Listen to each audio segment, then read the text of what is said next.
Good evening. My name is William Roca. I am the Director of Programs here at Village Preservation.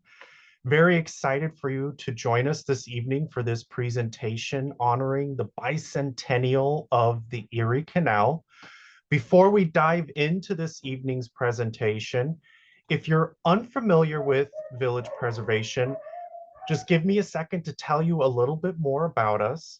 We were founded back in 1980, and we document, celebrate, and preserve the special architectural, historical, and cultural heritage of Greenwich Village, the East Village, and NoHo. We've helped secure designation for more than 1,300 buildings, and we do about 80 free programs like this throughout the year. Now, we can't do any of this work without your support. If you do become a member of Village Preservation, one of the awesome benefits is you have the first dibs to register for our programs, and we do several member-only programs throughout the year as well. So I highly recommend you head over to villagepreservation.org, learn a little bit more about the advocacy work that we do. Also, we have a bunch of awesome free resources for you to take a look at and learn from, whether you decide to become a member or not. We have an incredible blog that talks all about the different aspects of the history and culture of our neighborhoods. We have an image archive with pictures donated by our supporters from images over the decades, all digitized. Go ahead, dive in. I think there's over 5,000 images to explore. We also have a series of maps, digital maps. You can put together your own walking tour and learn about some of the incredible people and places within the neighborhoods that we cover. I also seem to always forget to mention, but I want to mention here, we also have an oral history program as well. We have a whole bunch of interviews with people that have had an impact on the village over the decades. Go ahead, listen to these memories and some of the incredible things that these folks have accomplished. As I said, these are all free and available to explore, whether you decide to become a member or not.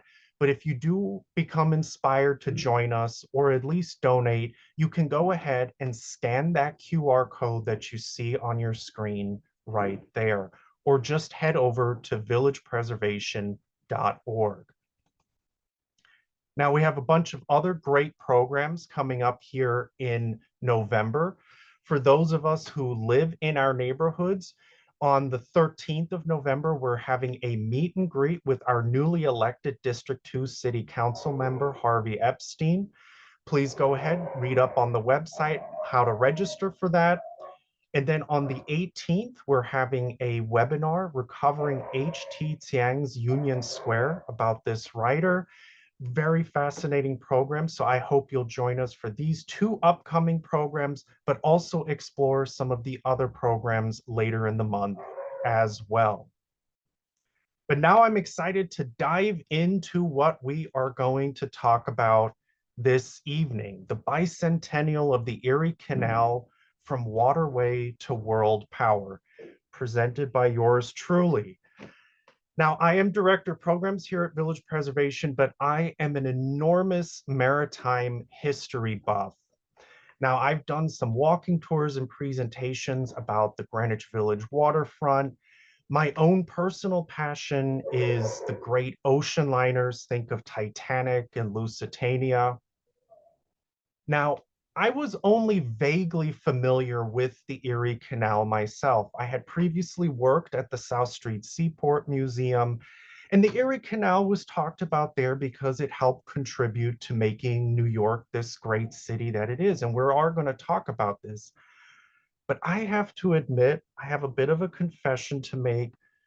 I really wasn't that interested in the Erie Canal originally. I was a little bit of the mindset of some of the people in the 19th century who called it Clinton's ditch or Clinton's folly. I thought it was like, okay, it's a ditch with water and it brought things. But this bicentennial really helped change my mind about this. And I was recently up in Buffalo at the end of September for a maritime cultural conference and got to learn a whole bunch about the Erie Canal and just what an incredible bit of infrastructure and what an enormous impact it has had on our wonderful city of New York and our country as a whole. So I'll admit I'm still myself learning and absorbing information, but I'm so excited to share with you this evening some of the fascinating things I have been able to learn about the Erie Canal. So we're going to go ahead and just dive right in. But before I move forward, I just want to do a couple logistics things. If you have questions at any point this evening, I will try my absolute best to answer any questions that you pose in maybe about the last 15 minutes or so of this evening. You can go ahead and pop those questions into the chat or Q&A feature, and we'll get to them after the presentation. And also, before we dive in, I want to point out the t-shirt that I'm wearing. I got this up in Buffalo. I visited their special Erie Canal exhibition up there and was able to get this fabulous Bicentennial t-shirt there.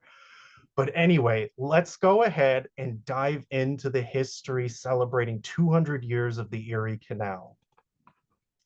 So first and foremost, why did they even want to build this canal at all? What was the reason for it? What were they going to do this for?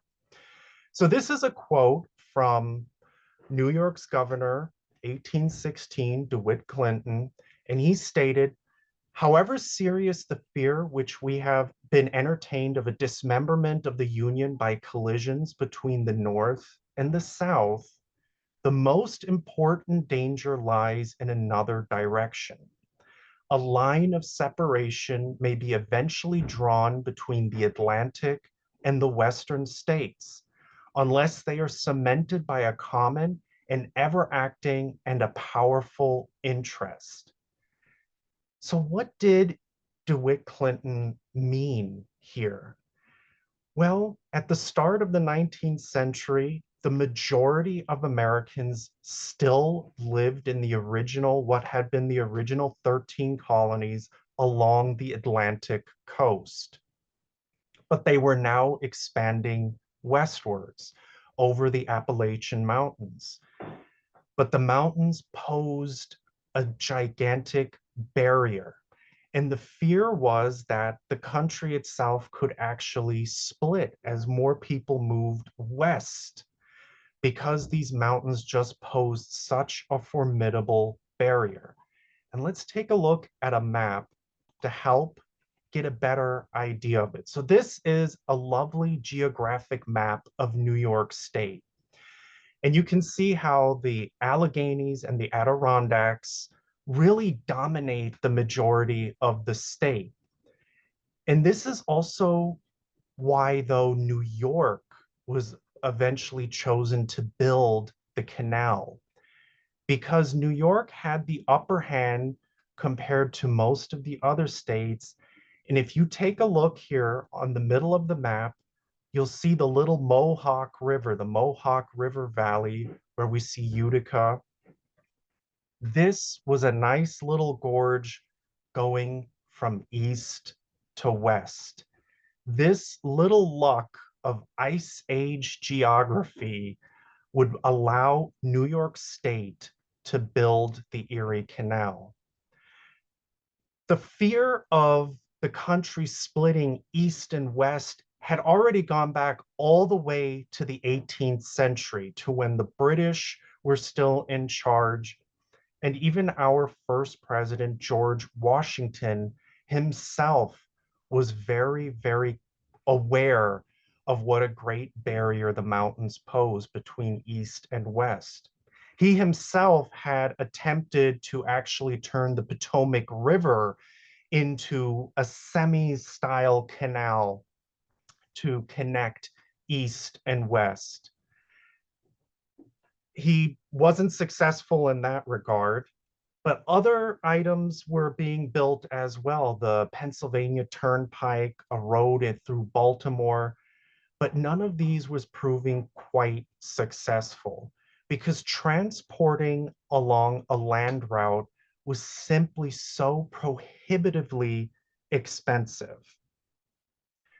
So the leaders of New York State and the merchants simply recognized the absolute need to link the Hudson River to Lake Erie, and that this would be of an enormous benefit to New York State, especially. Now we're going to move on and really kind of talk about how is this even going to get built? Now, originally, this was years and years in planning, and the federal government was originally going to provide some of the financial backing to this enormous project. But the federal government pulled out and decided not to finance the project. DeWitt Clinton in New York State decided to go it alone. So this was going to become a purely New York State infrastructure project. And of course, this is where many people were calling it Clinton's ditch, but mainly Clinton's folly, that this was going to go over cost. It was going to go take forever to build, if it was even possible to build at all in the first place. But how were they going to build the canal? Construction started in 1817, and the route would run from the Hudson River about Albany and go east from, west from Albany through the Mohawk section toward Lake Erie and eventually end in Buffalo. Ultimately, this was going to be a 363-mile route, and they also had to cover a terrain that was ultimately going basically from sea level up to 675 feet above sea level. So this was an incredibly difficult project. But they decided to plow ahead quite literally because of the strategic advantage that it would be to connect the Great Lakes and then ultimately the wider interior of the rest of North America with the Atlantic seaboard. This meant that goods would be able to be moved from the interior and would be able to reach the Hudson River and then ultimately the Atlantic seaboard that was at New York City. Now, construction started in 1817 when the New York State Legislature passed the bill to build the Erie Canal on the 15th of April, 1817. The canal started with about 3,000 men digging a ditch that was about 4 feet deep and 40 feet wide. They'd use dynamite to blast through what they needed to. They would end up building about 83 different locks with the different changes in the height from 675 down to the sea level. And to help illustrate this a little bit better, this is an exhibition display from a fabulous exhibition that was in Buffalo. And I took some of the pictures. It was a U shape, so I've tried to stitch the images together to help illustrate how they had to lower all the different locks and such to finally reach the sea level. So if we go from left to right, you can see where they started at the level of Lake Erie, going all the way down to the Hudson River. And this is really just to help illustrate what an incredibly enormous project this was. Now, it also included several aqueducts as well. And ultimately, the project would cost about $7.1 million at the time. Now, depending on what kind of an inflation calculator that we're using, that's about $8.3 billion today. And remember, this was financed solely by the state of New York. By 1821, there were over 9,000 men working on the project at this point. They had to pull out tree stumps.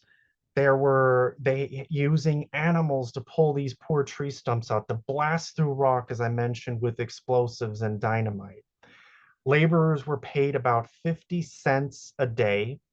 And the fascinating thing is, none of the people working on it, especially the engineers, were what we would today consider trained engineers. They were basically learning as they went along. Now, the project was originally slated to open in 1827. So the project was nearly 2 years ahead of schedule. So it is incredible to think that New York State at that time was able to deliver a project on its own merit ahead of schedule. I just think of here in New York City, building the Second Avenue subway, the extension that opened a few years ago. Four-station extension cost about $4 billion, whereas back then, in what today's money would be a little over 8 billion, they were able to build a 363-mile canal. You can decide how they did it, which is better. But now let's move on before we kind of talk about the larger impact of the canal on New York City and our neighborhoods. Who was going to be on the canal? What kind of boats would be using the canal? The canal, when it was completed, would become a highway. And we're going to go into some facts and figures here in a little bit. But one of the most important things before we even talk about cargo were people. It would be transporting thousands and thousands of people on these packet boats, these special river boats, especially for passengers. Now, horses and mules would be the muscle behind moving these boats. These were not motorized. They'd be pulled along with ropes tied to the boat, and then the mules or horses on the side on a special designated path, pulling them along. Passengers would pay about 4 cents a mile as they traveled. And these packet boats here were especially for passengers. They would carry the luggage and passengers.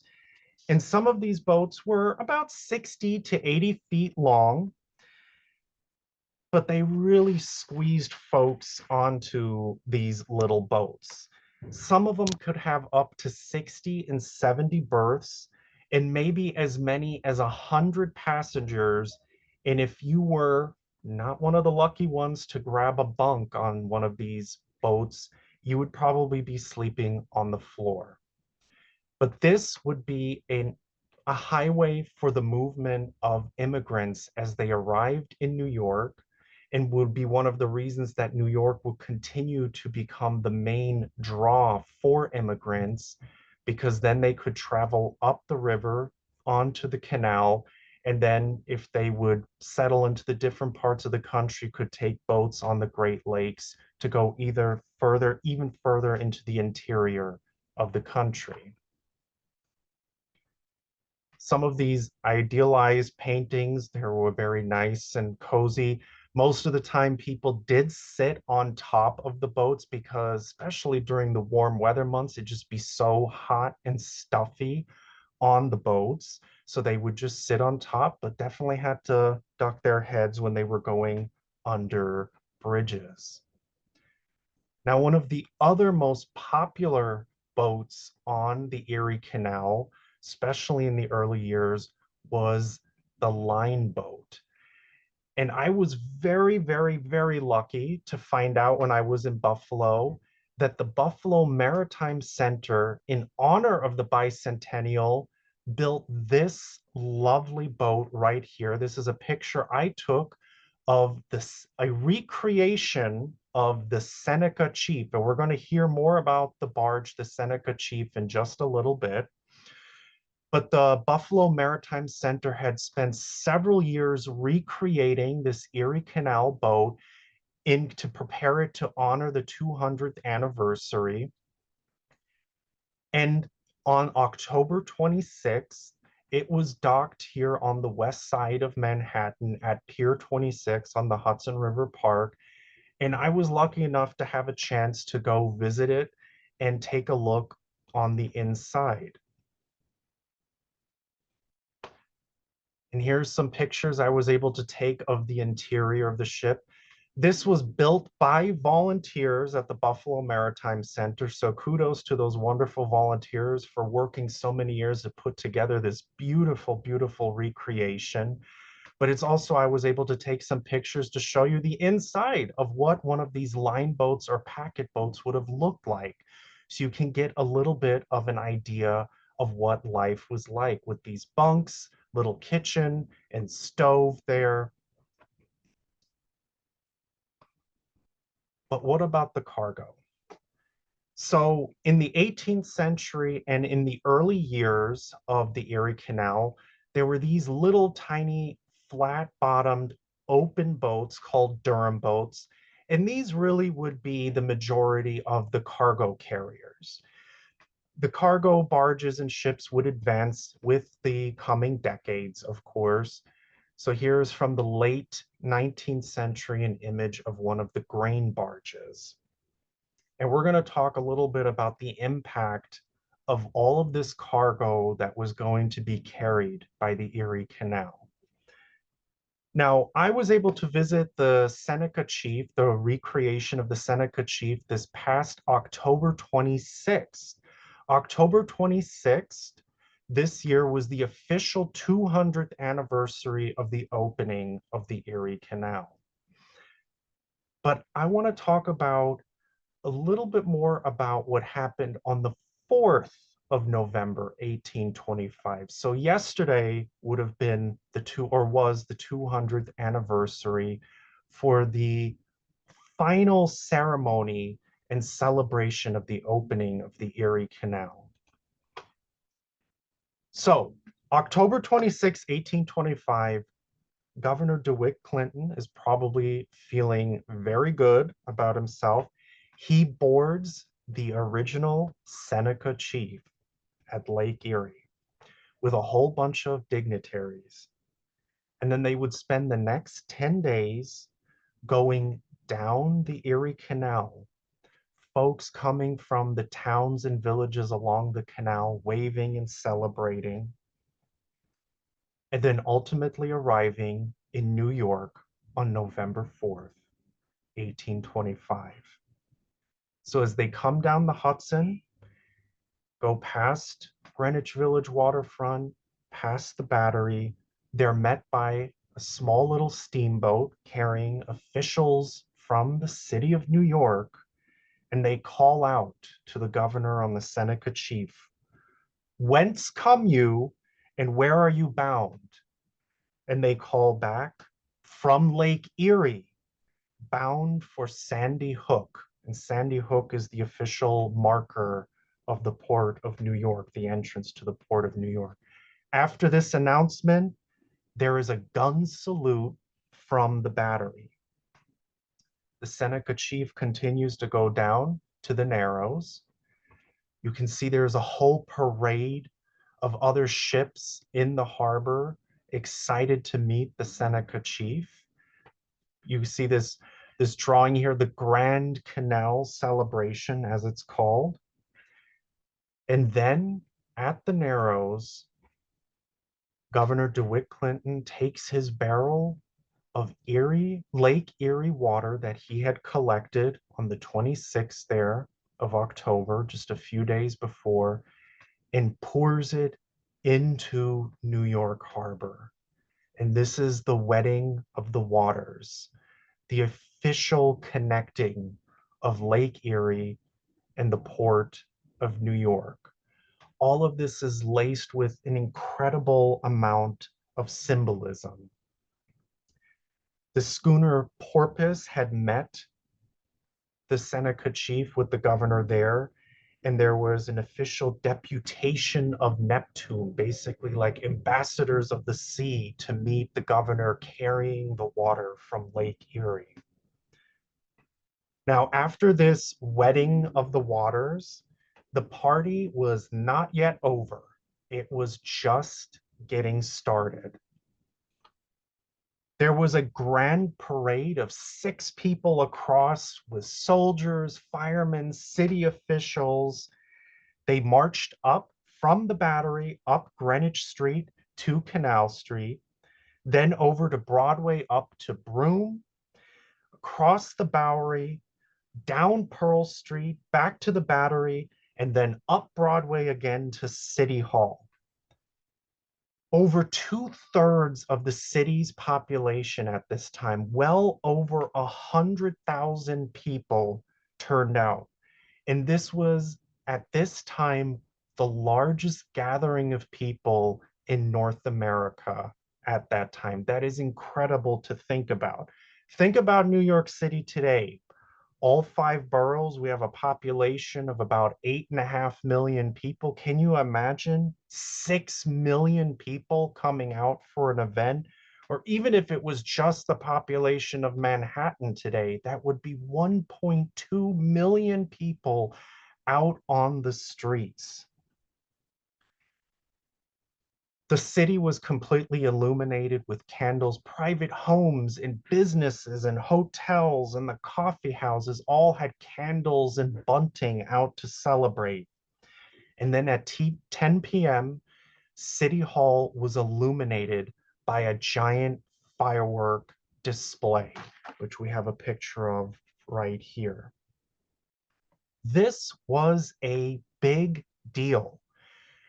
Today, we seem to forget what an enormous deal this was for the country to complete this incredible work of infrastructure, and for New York State to have done it on its own.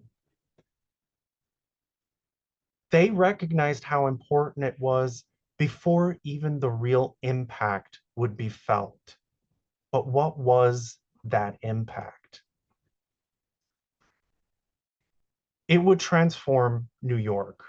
Absolutely. New York at this time, if you've ever watched the musical Hamilton, you know one of the songs that they sing is about New York City, and they say, greatest city in the world. Before the revolution, during the revolution, and even after the revolution, New York wasn't quite the greatest city in the world, let alone in the new United States.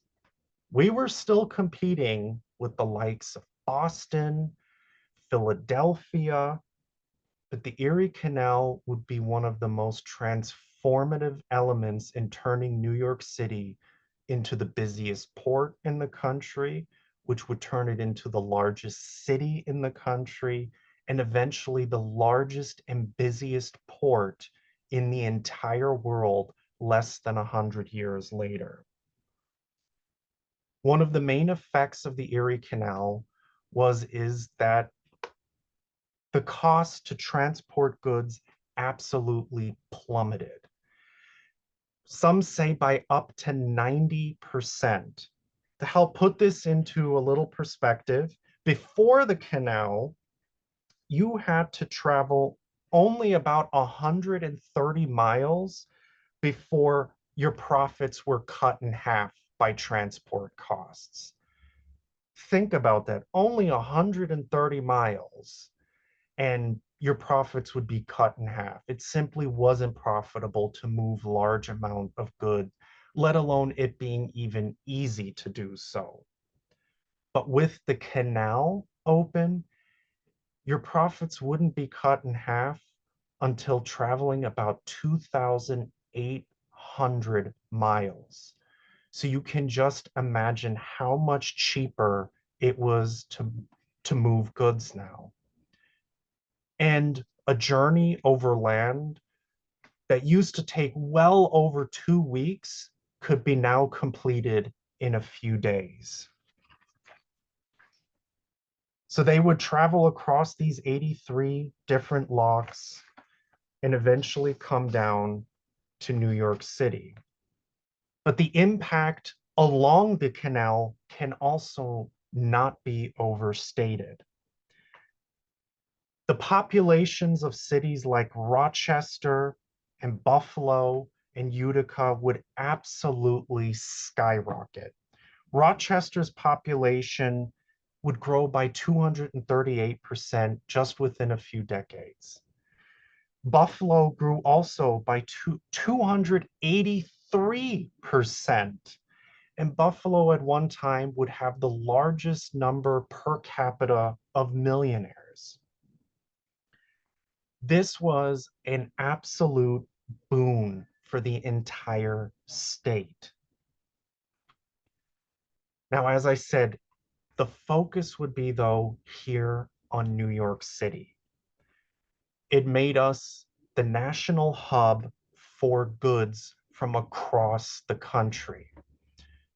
I almost imagine it as New York becoming like its own planet, a star in itself, and its gravitational pull now starting to suck in agricultural goods, timber, coal from as far afield as Ohio, Indiana, Michigan, and Pennsylvania.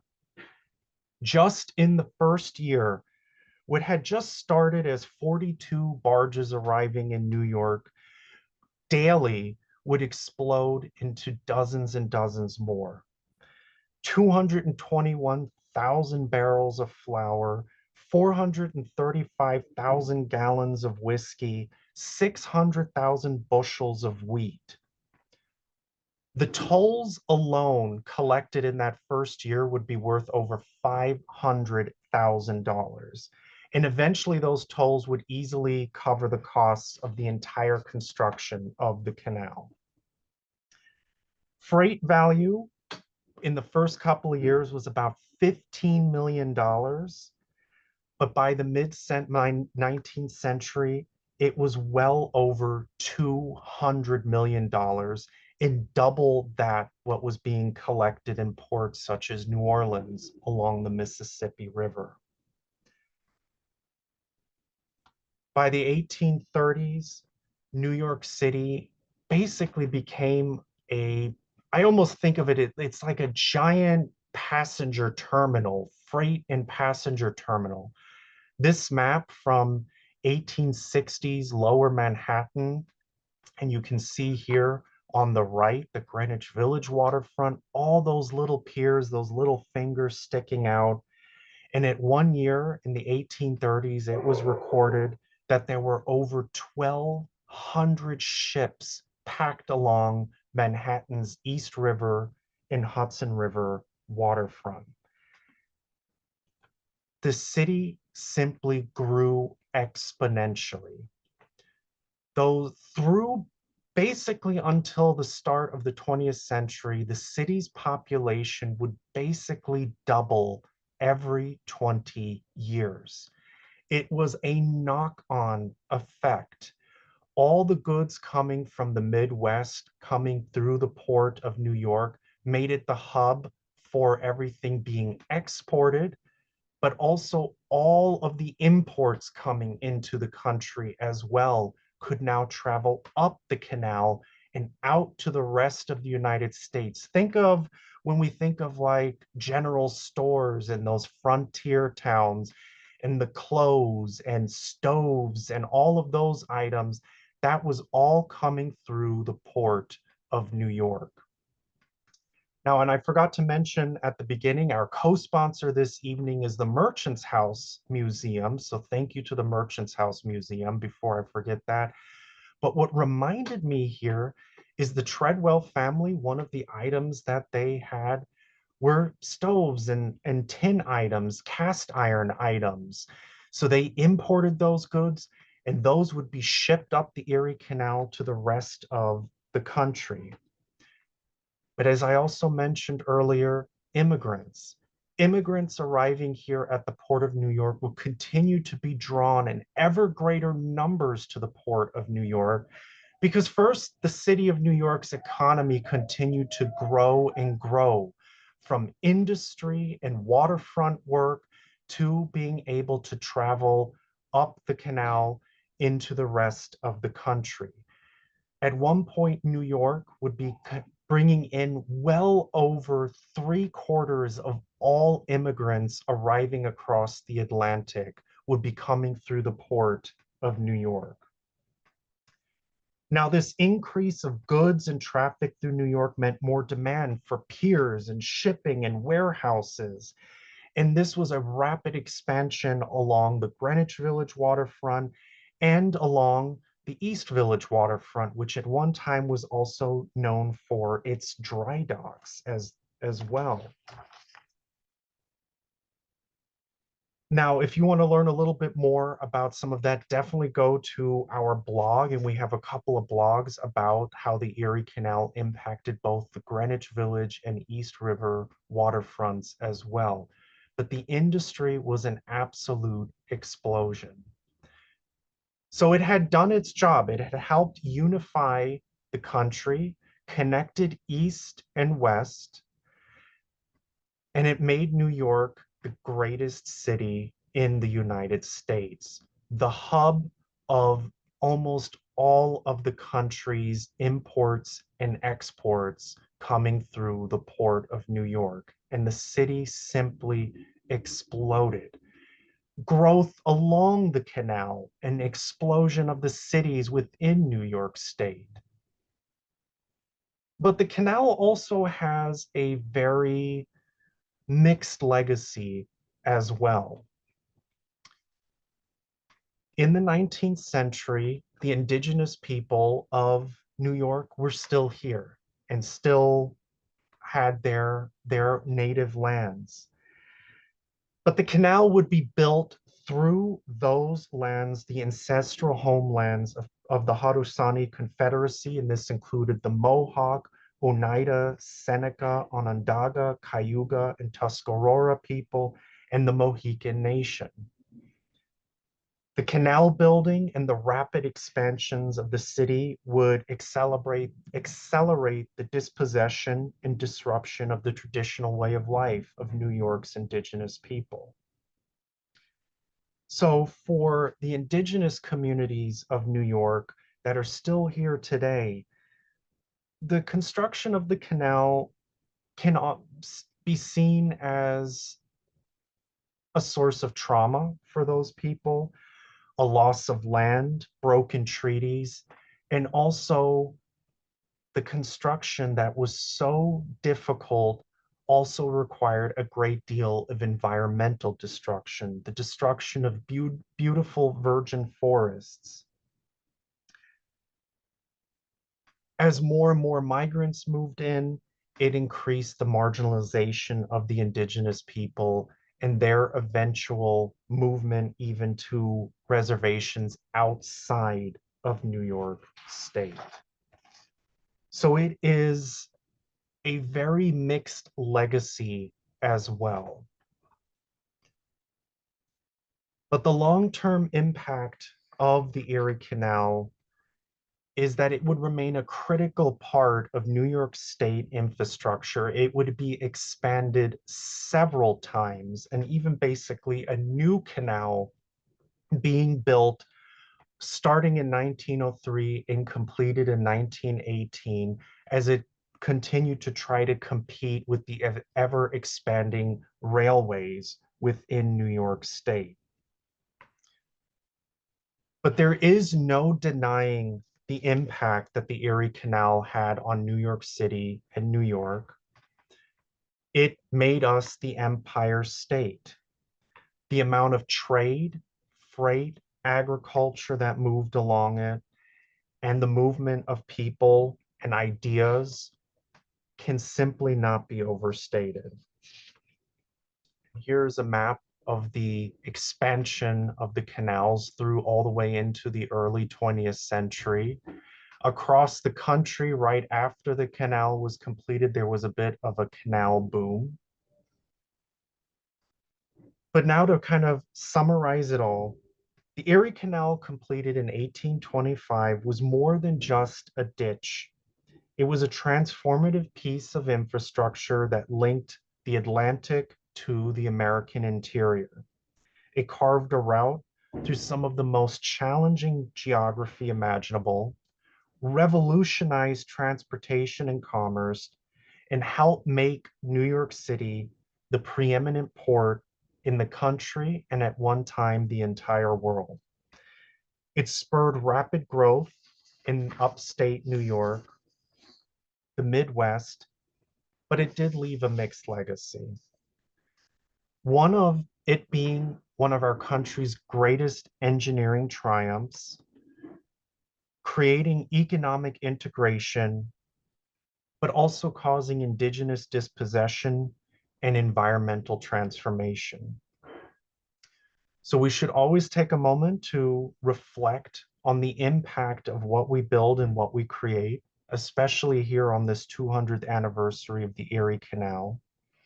It's a reminder that big infrastructure has a dual legacy.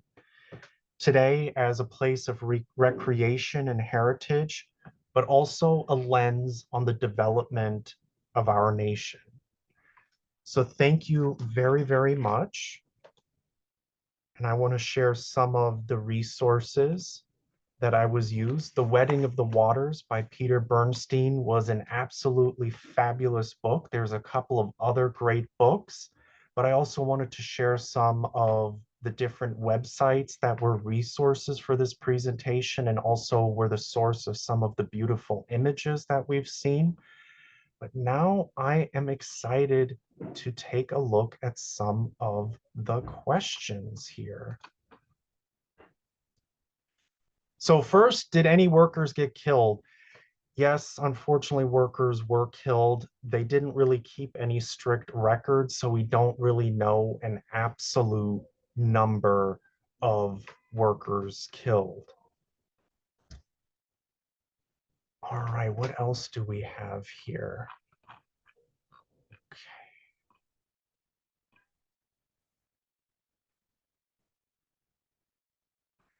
I unfortunately don't know the song 15 Miles on the Erie Canal, so my apologies for that. I do not know that song. And what is the status of the canal today? Well, I was fascinated to learn that up in Buffalo, they buried it. They buried the canal at that point because as the canal fell out of use through the latter part of the 20th century, it simply wasn't needed. And the it kind of fell into disrepair. But Buffalo did recreate a kind of the entrance to the canal there as like a display there. So I highly recommend folks visit Buffalo. I had a fabulous trip up there at the end of September. Beautiful architecture in Buffalo, but I also highly recommend you visit their waterfront museum and learn more about the canal and the incredible history of Buffalo's waterfront. So someone said the canal is still used for pleasure today. Yeah, that's really what the majority of the surviving canal is for recreation and pleasure craft. But they mentioned it does get drained before each winter. That is interesting. That I did not know. So was the canal ever used to transport slaves? So I didn't read anything directly about that, but I have some of the sources that I skimmed across on parts of this for this presentation as I was preparing for it, did mention that sometimes when folks were being recaptured and taken back south, that the Erie Canal was at times used for that. But that I would want to do a little more research on and really provide some more substantial resources on that. But great question. If there are no more questions, I'm happy to continue talking a little bit more about some things if anybody else has any more questions. All right. Well, one thing, since I said I'm a big ocean liner person, I want to go back real quick let's go back just real quick to the port of New York. Oh, oh dear. Let me reshare if I can.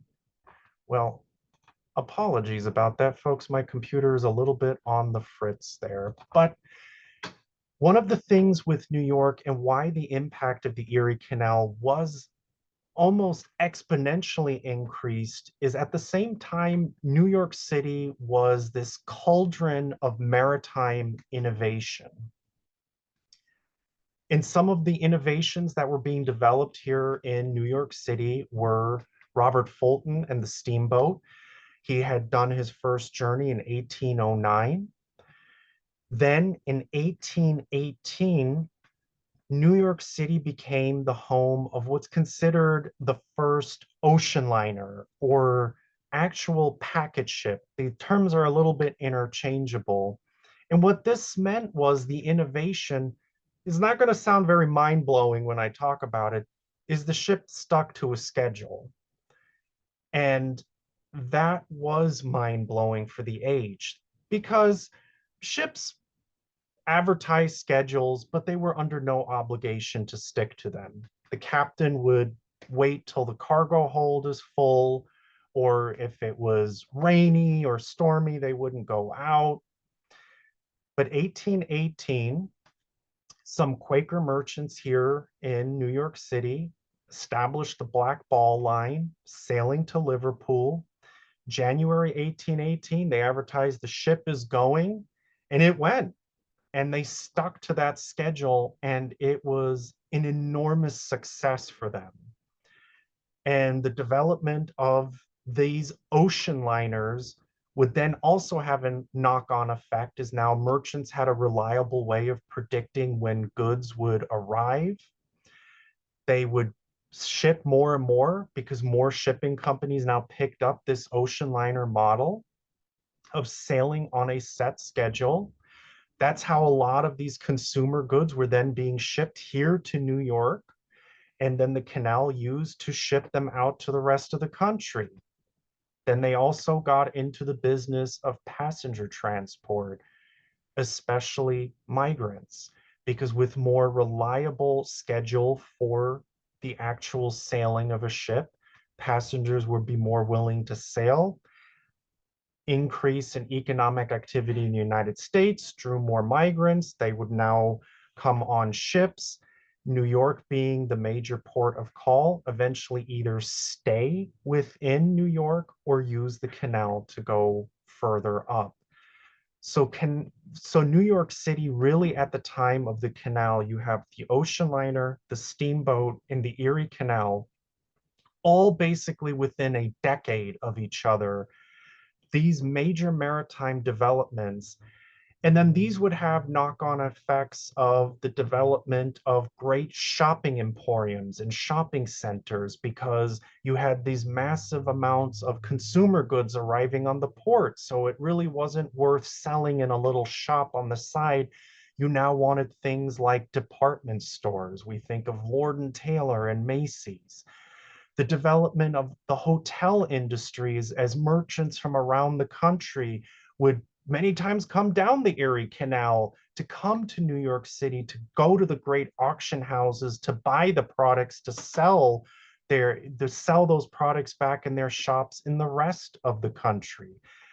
So it just had this enormous knock-on ricochet effect. Absolutely fascinating. So who are some of the workers?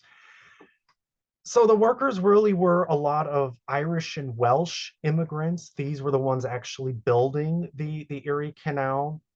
But then, of course, once the Erie Canal was completed, you had the drivers of the horses and mules and the guys who ran the different locks and such as the barges would move up and down the canal. Let me see. Any other questions?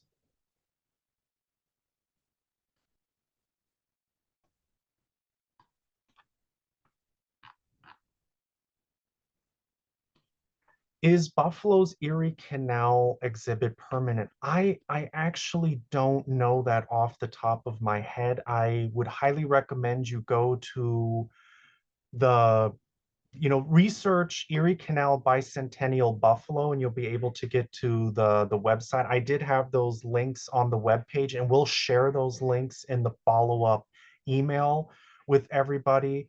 So if it is permanent or not, though, I can't handle it. But if you do have a chance to go visit Buffalo, I can't recommend it enough. Someone wrote it is not permanent, unfortunately. So go to Buffalo as soon as you can. I highly recommend it because it is a fantastic exhibition.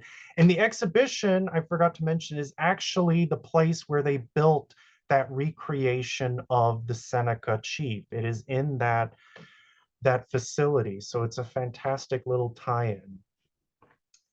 Could you discuss the impact on the Erie Canal with invasive fish? Oh, unfortunately, I don't have enough knowledge to answer that question knowledgeably. I'm sorry about. Oh, when did it become powered? When did they stop using horses and donkeys? Great question. It was all the way till 1918. It's basically when they did that rebuilding of the Erie Canal. And if I remember seeing someone said something about did the railroads cause part of the decline? Yes and no, because New York State invested heavily in railways because New York merchants were keen on keeping the state one of the major economic emporiums of the country. So they did invest in the railroad, but it did take quite a while for that to actually have a significant impact. And that was really why they were still expanding the canal up till the early 20th century. Someone dropped a link into the chat recommending a boat ride through the canal of North Buffalo. Absolutely. Did other states build canal? Yes, New York State built several more canals as well across the state, but so did Ohio and Pennsylvania. There was like a bit of a canal building boom, but none of them would be come close to what the Erie Canal was able to accomplish for New York State and New York City. The D&H Canal and Erie Canal. I don't know if there is a relationship off the top of my head. As I mentioned, I'm still a bit of a novice on the canal history, but what I will say is what I have been able to learn through preparing this presentation to mark the bicentennial of the Erie Canal is it is an absolutely fascinating subject. It really is a giant rabbit hole. So I do recommend the book I mentioned, Wedding of the Waters, is one, but there are several other great books about the Erie Canal and even online exhibitions. National Park Service has a lot of great information about the Erie Canal as well, and talking about the impact on the indigenous people of New York State. So that's a reminder to definitely learn a little bit more about, because I'll admit I really was very ignorant of that until I started researching this subject. So it's definitely worth the deep dive to learn more about the Erie Canal and the economic history and development of our city, state, and country. Does this presentation strike your interest in any related subject? I mean, really, I just continue to get more and more interested in the economic growth and infrastructure. I'll have to admit, when you think of infrastructure, it isn't sometimes the most on surface interesting topic, but really when you learn about the work, the financing, and the impact of infrastructure projects, if you're interested in learning more about some ocean liner infrastructure, I did a presentation earlier this year on the Chelsea piers on the Greenwich Village and Chelsea waterfronts. So not the Chelsea piers with the gyms and the breweries and the restaurants. The Great Piers is where Titanic would have docked if she had made it. And that was a fascinating infrastructure project requiring water lots read more about water lots, and learn about how about 30% of Manhattan today is actually man-made land. So yes, definitely a deeper dive into infrastructure. Any mysterious aspects that I wasn't able to find answers or more information to, that I can't think of anything the top of my head, but I saw a couple of books as I was preparing on some strange going-ons along the Erie Canal. Another book actually I can recommend is Heaven's Ditch. That it's a really great book on the transportation of ideas and religious revival along the Erie Canal. That's something I really didn't get to touch upon today. I focused more on the economic impact, but that is another great book to check out about the Erie Canal. Now, before I wrap up, thank you so much, everyone, for joining me this evening and indulging my absolute fascination or this new fascination with the Erie Canal, and to mark this really important aspect in the development of New York City and our country.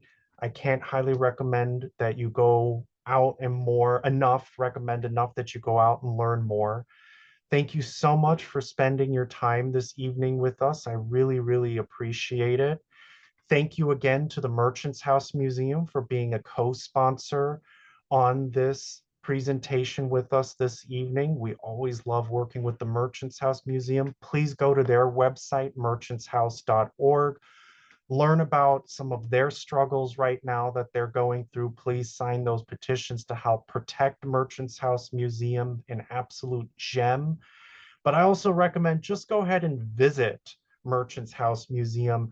It really can help put in perspective the amount of wealth flooding into New York City at this time. But thank you again, everyone. Have a great rest of your evening. Please go to villagepreservation.org. Check out some more of our future upcoming programs. We look forward to seeing you there. A follow-up email will be sent out in a couple of days with those links that I shared before my PowerPoint presentation fizzled out on me, but we will share those links with you in an email, and the recording of this presentation will be available in a couple of days or so on Village Preservation's YouTube channel. Have a great night, everyone. Thank you so much.